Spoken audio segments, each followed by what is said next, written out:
नमस्कार, SBT news में आपका स्वागत है। पेश है 26 मई बुधवार शाम 7:15 बजे राजस्थान की बड़ी खबरें। वैशाखी पूर्णिमा बुधवार को होने वाला चंद्र ग्रहण भारत में मानदेय रूप में होगा। यहाँ ग्रहण नहीं लगकर चंद्रबिंब विरल छाया में दिखाई देगा। खगोलीय ज्योतिषी गणना के आधार पर ये ग्रहण मान्य नहीं है, क्योंकि ग्रहण का समय एवं ग्रहों का अंश तथा कला के आधार पर निरूपित होना दर्शाता है। भारतीय समय में चंद्र ग्रहण दोपहर 2:17 से शुरू होकर शाम के 6:22 तक मोक्ष होगा। मोक्ष के समय कुछ राज्यों में अंतिम हिस्सा नजर आएगा। ज्योतिष शास्त्र में चंद्रमा को मन का कारक माना जाता है। इसी कारण से जब भी चंद्रमा पर ग्रहण लगता है तो इसका सीधा असर मन पर होता है। चंद्र ग्रहण के समय हवन, यज्ञ और मंत्र जाप आदि किए जाते हैं। राज्य के सभी सरकारी अस्पतालों में कोविड रोग का पता लगाने के लिए RT-PCR जांच फ्री हो रही है, लेकिन बीकानेर के गंगा शहर स्थित सैटेलाइट अस्पताल में इसके लिए 1000 रुपए तक वसूले जा रहे हैं। इस दौरान भ्रष्टाचार निरोधक ब्यूरो ACB ने 2 लैब टेक्नीशियन को रिश्वत लेते हुए गिरफ्तार कर लिया। गौरतलब है कि गंगा शहर के सरकारी सैटेलाइट अस्पताल में ये जांच फ्री होती है। ACB के ASP रजनीश पुनिया ने बताया कि लैब टेक्नीशियन रविंद्र उपाध्याय और दीपक गहलोत ने एक जांच के लिए 1000 रुपए की मांग की थी। इसकी शिकायत ACB से की गई। करौली जिला पुलिस ने फर्जी चेक के माध्यम से उत्तर प्रदेश ग्रामीण रोजगार गारंटी योजना के पैसे को निकालने का प्रयास करने वाले अंतर्राज्यीय ठग गिरोह को दबोचा है। पकड़े गए ये ठग एक स्थानीय गौशाला के खाते में 1 करोड़ रुपए ट्रांसफर कराने का प्रयास कर रहे थे, लेकिन इस दौरान शाखा प्रबंधक को संदेह हो गया तो उसने पुलिस को फोन कर दिया। उसके बाद मौके पर पहुंची पुलिस ने एक स्थानीय आरोपी सहित 5 ठगों को गिरफ्तार किया है। विदेशों से वैक्सीन आयात करने के लिए निकाला गया राजस्थान सरकार का ग्लोबल टेंडर बेनतीजा साबित होता दिख रहा है। अब तक किसी भी कंपनी से वैक्सीन सप्लाई की डील फाइनल नहीं हुई है। ग्लोबल टेंडर बेनतीजा होते देख अब राजस्थान सरकार ने भी दूसरा रास्ता अपनाने का फैसला किया है। राजस्थान सरकार सुप्रीम कोर्ट में याचिका दायर करने की तैयारी कर रही है, जिसमें केंद्र सरकार के स्तर पर 18 से 44 साल वालों के लिए वैक्सीन का ग्लोबल टेंडर करने के निर्देश देने की मांग की जाएगी। सीमावर्ती जिले जैसलमेर में एक बार फिर से टिड्डियों का कहर छाने को है, जिसके चलते जिले को अलर्ट कर दिया गया है। संयुक्त राष्ट्र खाद्य और कृषि संगठन ने जानकारी देते हुए कहा कि मई में दक्षिण पश्चिम ईरान में कुछ टिड्डियों के बैंड बनने की संभावना है, जहां से वे पूर्व में पाकिस्तान की ओर से बढ़ सकते हैं। सीमा पार से ये टिड्डी दल भारत के सीमावर्ती जिले में दाखिल हो सकते हैं। अलवर नगर परिषद के करीब 10 पार्षद अपने अपने क्षेत्र की पानी की समस्या को लेकर मनु मार्ग जलदाय विभाग कार्यालय पहुंचे, जहां पर पार्षदों ने मटका फोड़कर प्रदर्शन करते हुए अधिकारियों के खिलाफ नारेबाजी की। पार्षद नेहा गुप्ता ने कहा कि एक तरफ राज्य सरकार कोविड को लेकर कह रही है कि बार बार साबुन से हाथ धोएं, लेकिन जब पीने के लिए पानी ही नहीं मिल रहा तो हाथों को कहां से धोएं। कृषि विश्वविद्यालय कोटा की अधीनस्थ इकाई कृषि विज्ञान केंद्र पर धनिया इंक्यूबेशन सेंटर की स्थापना के लिए केंद्र सरकार के खाद्य प्रसंस्करण मंत्रालय की ओर से 3 करोड़ 39 लाख रुपए की स्वीकृति जारी की गई है।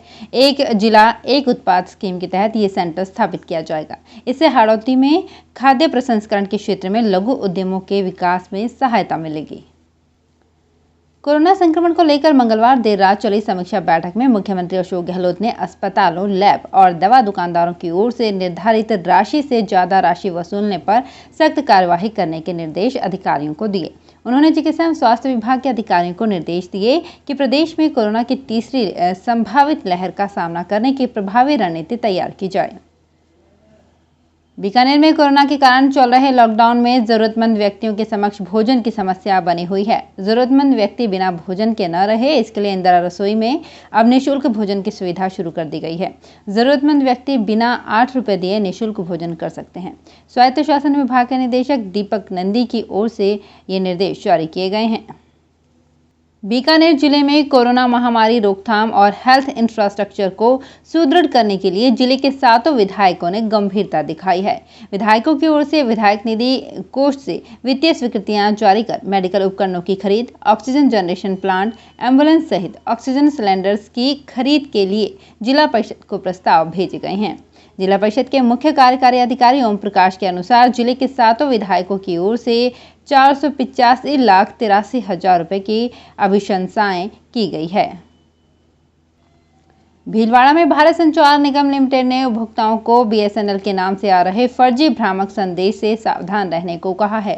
स्थानीय उप महाप्रबंधक मोहनलाल दैया ने बताया कि कुछ नंबरों से बीएसएनएल के उपभोक्ताओं को केवाईसी अपडेट करवाने के लिए फर्जी एसएमएस आ रहे हैं, जो बीएसएनएल की ओर से जारी नहीं किए गए हैं। उन्होंने उपभोक्ताओं से आग्रह किया है कि वो किसी भी प्रकार के फर्जी एसएमएस में दिए गए मोबाइल नंबर पर कॉल नहीं करें और एसएमएस के माध्यम से आए लिंक पर जाकर कोई भी ऐप इंस्टॉल ना करें। जोधपुर में अबूझ सावे के रूप में मान्य वैशाख पूर्णिमा पर इस बार 26 मई को सर्वार्थ व अमृत सिद्धि योग करीब 18 घंटे तक होने के बावजूद विवाह समारोह नहीं हो सकेंगे। कोरोना लॉकडाउन के चलते विवाह संबंधी समस्त समारोह 23 जून तक बंद होने से विवाह केवल अनुमति से घरों अथवा कोर्ट में ही हो सकेंगे। मैरिज गार्डन और होटल परिसर में कोई शादी समारोह नहीं हो सकेंगे। राजस्थान पुलिस महानिदेशक एमएल लाठर के एक आदेश ने प्रदेश के थानों में खलबली मचा दी है। इस आदेश के तहत अब पुलिस के अविवाहित जवानों को थाना या पुलिस लाइन परिसर में सरकारी क्वार्टर नहीं दिया जाएगा। जवानों को थाना या पुलिस लाइन में बनी बैरक में रहना होगा। इसके पीछे डीजीपी ने तर्क दिया कि कानून व्यवस्था की आपात स्थिति में राजकार्य के लिए पर्याप्त संख्या में थाने में कर्मचारी की उपस्थिति सुनिश्चित नहीं होती। डीजीपी ने आदेश में लिखा कि पुलिस अनुसंधान एवं विकास ब्यूरो के सुझाव के अनुसार थाने के 40% कर्मचारियों का बैरकों में रहना अनिवार्य है। यास तूफान के साथ बंगाल में भूकंप ने दस्तक दी है। जलपाईगुड़ी में बुधवार दोपहर के समय 3.8 तीव्रता का भूकंप भी रिकॉर्ड किया गया।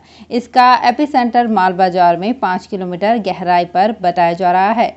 लगातार हो रही बारिश के बाद हावड़ा में गंगा नदी का जलस्तर बढ़ गया है।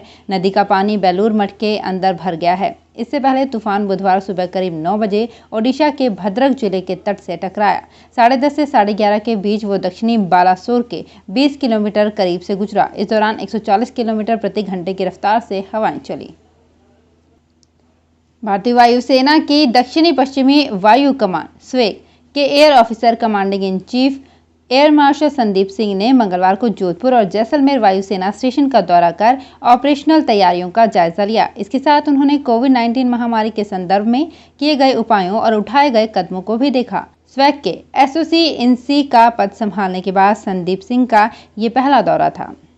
तो फिलहाल इस बुलेटिन में इतना ही। फिर हाजिर होंगे कुछ और बड़ी खबरों के साथ। एसबीटी न्यूज के और भी वीडियोस को देखने के लिए हमारे चैनल को सब्सक्राइब करें और नोटिफिकेशन पाने के लिए बेल आइकन को प्रेस करें।